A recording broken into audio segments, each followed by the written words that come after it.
CND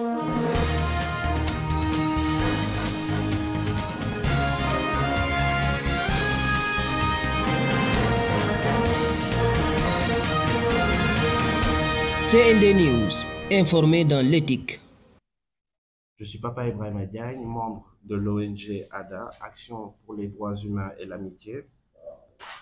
Se tiennent à mes côtés aujourd'hui pour cette conférence Madame Dalal El Ali, membre du collectif Sénégal-Palestine, Madame Amina El Ali, sénégalaise récemment rentrée du Liban, qui nous livrera un témoignage sur ce qu'elle a eu à vivre. Se tient aussi à mes côtés Monsieur Adama Mbeng, président de l'ONG ADA, Action pour les droits humains et l'amitié, et également à mes côtés Monsieur Amidou Sidibé de la Ligue panafricaine IMOJA. Donc permettez-moi, après ces propos liminaires, sans plus tarder, de céder la parole à Monsieur Adama Mbeng, président de l'ONG ADA. Merci. Vous remercier, mesdames et messieurs de la presse nationale et internationale. Peut-être qu'il aurait dû commencer par juste une minute de silence, la mémoire de Anna Diédhiou, qui est décédée, si je ne me trompe pas, le 6 octobre. C'est une Sénégalaise ressortissante d'Oussouye, originaire d'Oussouye, qui est décédée le 6 au Liban. Donc si on peut se lever juste une minute, en profiter aussi par rapport à ces personnes qui sont décédées à cause des inondations ou bien de l'eau qui a pris une partie de l'Est ou bien nord-est du Sénégal. Merci. Merci. C'est divisé en 3 parties. Nous allons lire un petit texte. Voilà. Juste après avoir lu ce texte-là, nous allons laisser notre sœur parler de ce qu'elle a vécu avant de venir ici, de rentrer. Elle est rentrée il n'y a pas longtemps. Elle va s'expliquer, elle va faire ce témoignage-là. Troisièmement, ce sera de revenir sur les recommandations, ce qu'on attend de l'État, les appuis, etc. Pour autant tarder, je vais lire ce texte-là pour juste introduire, pour revenir sur les faits, les éléments factuels. Donc, vous remerciez encore une fois, comme je l'ai dit, mesdames et messieurs de la presse nationale et internationale, chers compatriotes. Nous vous remercions d'être présents de presse urgente, organisée par nos organisations, à savoir l'Action pour les droits humains et l'amitié, Ligue panafricaine IMOJA, Coalition Sénégal-Palestine, et d'autres qui vont nous rejoindre plus tard. Il y a des activistes aussi qui sont en cours de route. Donc, et aussi ces familles-là qui sont bloquées au Liban, les Sénégalais.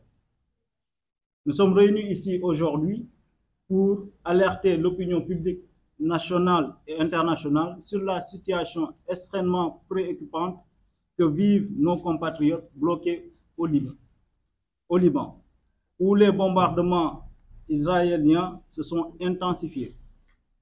Pour rappel, depuis le début de la crise, les ressortissants sénégalais au Liban avaient très tôt alerté les autorités sénégalaises, implorant leur aide pour rentrer au pays. Cependant, malgré leurs appels à l'aide, et bien que des promesses de rapatriement aient été faites par les autorités, celles-ci n'ont pas encore été concrétisées. Pire encore, la situation sur le terrain continue de se détériorer. Le 7 octobre, voire même le 6 octobre dernier, nous avons été profondément affectés par la nouvelle du décès de notre compatriote Anna Diédhiou.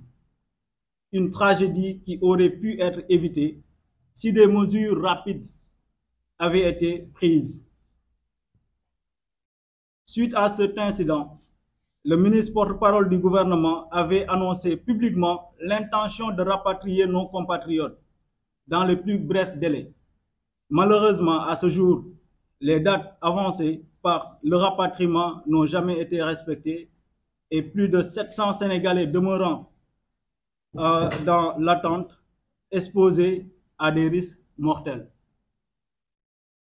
Ces citoyens plongés dans l'incertitude, l'insécurité, vivent dans des conditions inhumaine, de la protection qu'ils méritent en tant que ressortissants sénégalais. Leurs familles ici au Sénégal sont dans une détresse profonde, redoutant le pire pour leurs proches. Nous tenons à rappeler qu'il s'agit d'une question de vie ou de mort. L'inaction ne peut plus durer. Nos autorités doivent non seulement tenir les promesses faites, mais aussi agir avec diligence pour ramener les citoyens dans leur pays où ils pourront retrouver la sécurité. Nous demandons aujourd'hui une action immédiate, concrète de la part du gouvernement sénégalais, afin que ces hommes et ces femmes puissent être évacués dans les plus brefs délais. Le rapatriement doit être une priorité nationale. Par ailleurs, nous insistons pour qu'une prise en charge complète soit prévue à leur retour. Un soutien psychologique pour les aider à se remettre des traumatismes qu'ils ont subis et un accompagnement pour leur réinsertion socio-économique. À la suite de cette déclaration, nous allons donner plutôt la parole à Amina, qui va présenter ce qu'elle a récemment vécu, voilà, avant de rentrer par vol commercial, pour qu'elle puisse témoigner, comme je l'ai dit directement, des conditions qu'elle a eu à vivre, comment elle a vécu ça et comment elle a fait pour revenir, pour rentrer. Donc nous espérons que à la suite de cette conférence de presse, ou bien cette conférence de presse permettra de mobiliser davantage le soutien national et international pour que ces citoyens soient sauvés. Donc nous vous remercions de votre aimable attention. Merci. Madame, je m'appelle Amine El Ali, je vivais au Liban. Bon, j'étais trop eu des problèmes parce que le bombardement était à côté de moi. Il y a le mari de ma copine qui s'est décédé devant moi. Alors, tout ce que je le vois tout le temps. J'aime bien oublier tout ce qui s'est passé, mais je ne peux pas.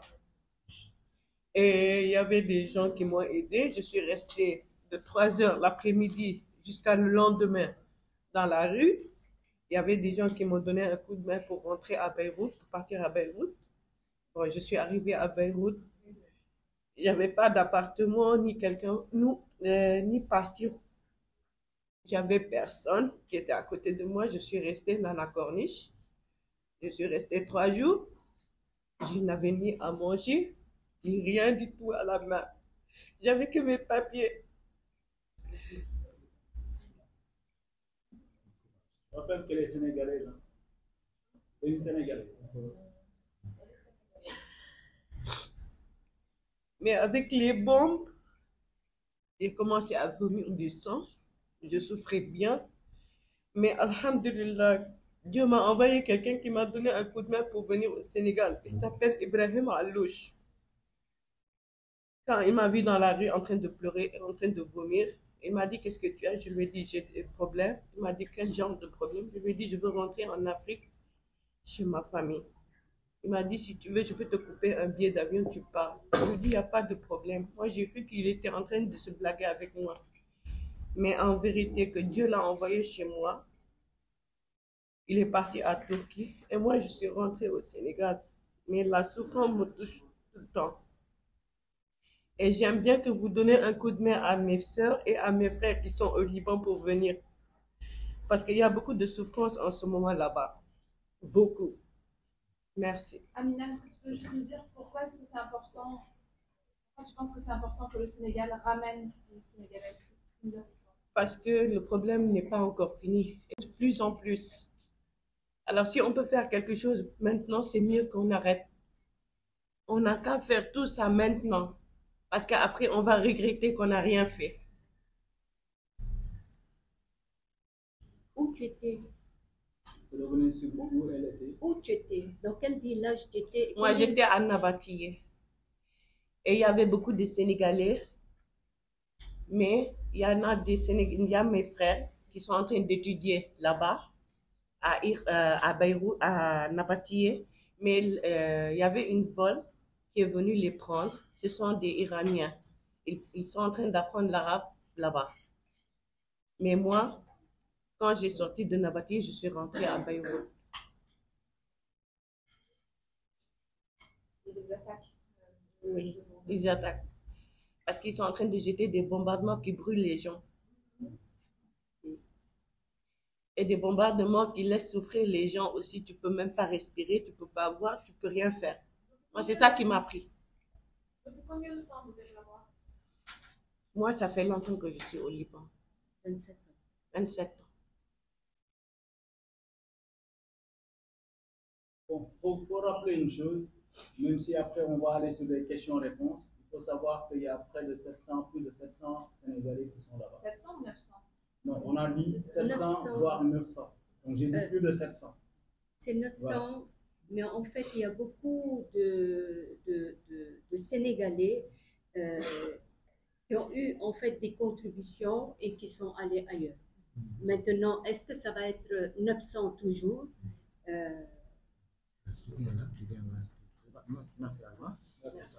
Alors, tu vas compléter un peu. Sa maman est sénégalaise, son papa libanais.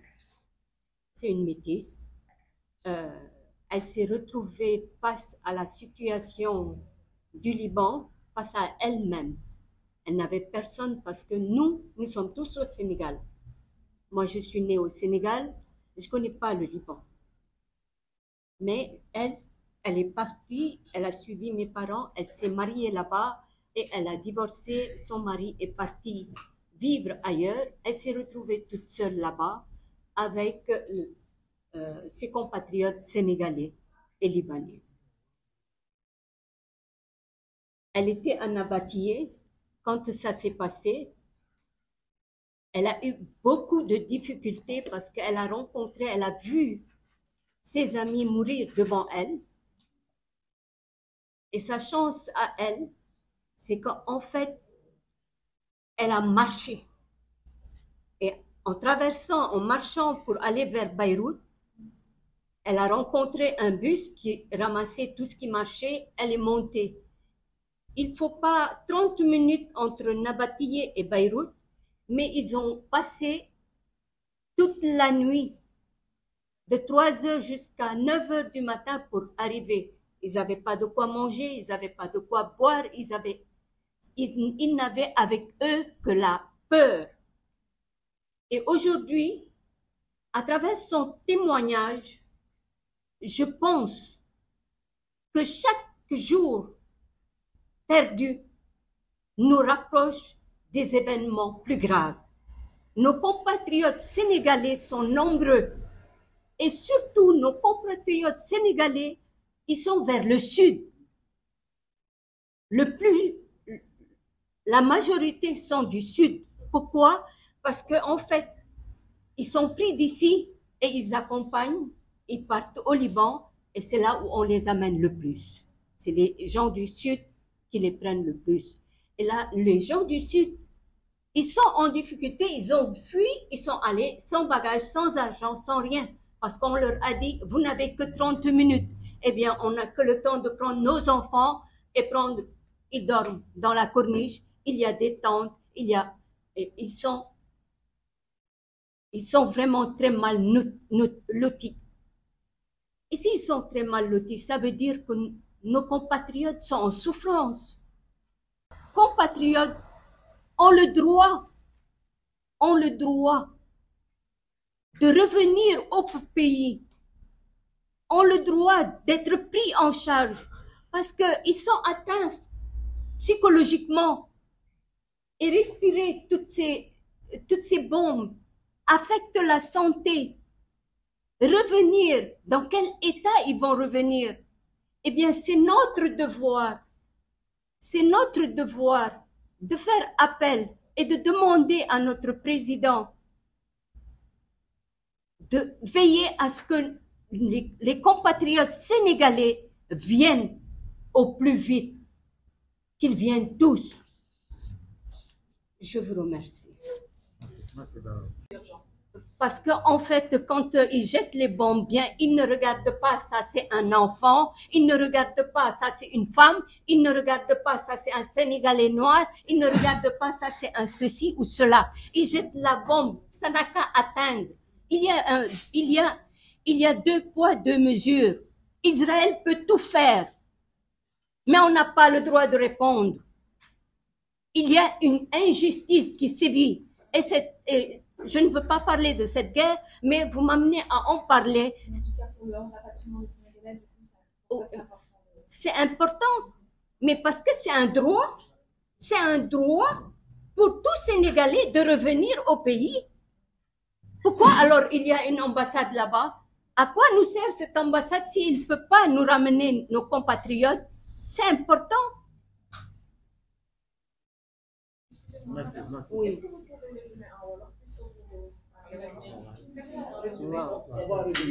Être là. Donc, je m'appelle Amidou Sidibé, je suis le coordonnateur au Sénégal de la Ligue panafricaine Imoja. En fait, moi, ce que j'ai à dire en premier, c'est en fait pourquoi le Liban aujourd'hui? Pourquoi le sud Liban aujourd'hui? Pourquoi Beyrouth aujourd'hui? Il y a eu ces attaques sur Beyrouth et sur le Liban parce que uniquement le 7 octobre, Israël, l'État terroriste d'Israël a été attaqué. N'est-ce pas? Par la suite, nous avons connu ce que l'État terroriste d'Israël a fait à Gaza, en Palestine. Et maintenant, pour asseoir son hégémonie, l'État d'Israël, l'État terroriste d'Israël est en train d'attaquer tout le Moyen-Orient, est en train d'embraser tout le Moyen-Orient. C'est pourquoi aujourd'hui, en fait, Beyrouth est attaqué. Et si Beyrouth est attaqué, le Sénégal a des compatriotes au Liban. Et c'est pourquoi aujourd'hui, nous sommes là pour demander au gouvernement sénégalais de faire un rapatriement massif de tous les Sénégalais qui sont au Liban. Ils sont en train de souffrir, ils ont été recensés. Peut-être dans les jours à venir, l'État va réagir, mais je pense que le plus vite serait le mieux. Le plus vite serait le mieux. Les Sénégalais sont en train de souffrir au Liban. Donc, il urge aujourd'hui que le gouvernement sénégalais, dans les plus brefs délais, puisse prendre ses responsabilités pour rapatrier les Sénégalais installés au Liban. Je vous remercie. Je rappelle qu'en 2006, si je ne me trompe pas, c'était vers août 2006, il y avait près de 400 personnes qui étaient bloquées là-bas parce qu'il y avait bombardement. C'était le président. Nous, on ne fait pas de la politique, encore une fois. C'est une organisation de défense des droits de l'homme. Mais c'est juste pour revenir sur les faits. Il y avait le président Abdoulaye Wade qui avait, je pense, diligenté sa fille, Sindiély Wade, qui était partie prendre les Sénégalais. C'était en 3 temps. Donc je pense que l'État peut le faire. Et nous espérons à travers la presse, si les autorités auront le message, ils vont entendre ce message-là et ils feront de leur mieux pour que ces compatriotes, ces frères, ces sœurs rentrent le plus possible. On espère que ce sera même le samedi demain. Et s'ils reviennent, qu'il y ait l'accompagnement surtout psychologique d'abord. Après psychologique, sanitaire et leur réinsertion sociale. Même ceux qui sont rentrés par vol commercial, comme elle en a besoin. Je pense qu'elle est revenue avec peu d'habits. On lui a prêté des habits. Donc, elle a besoin de ça.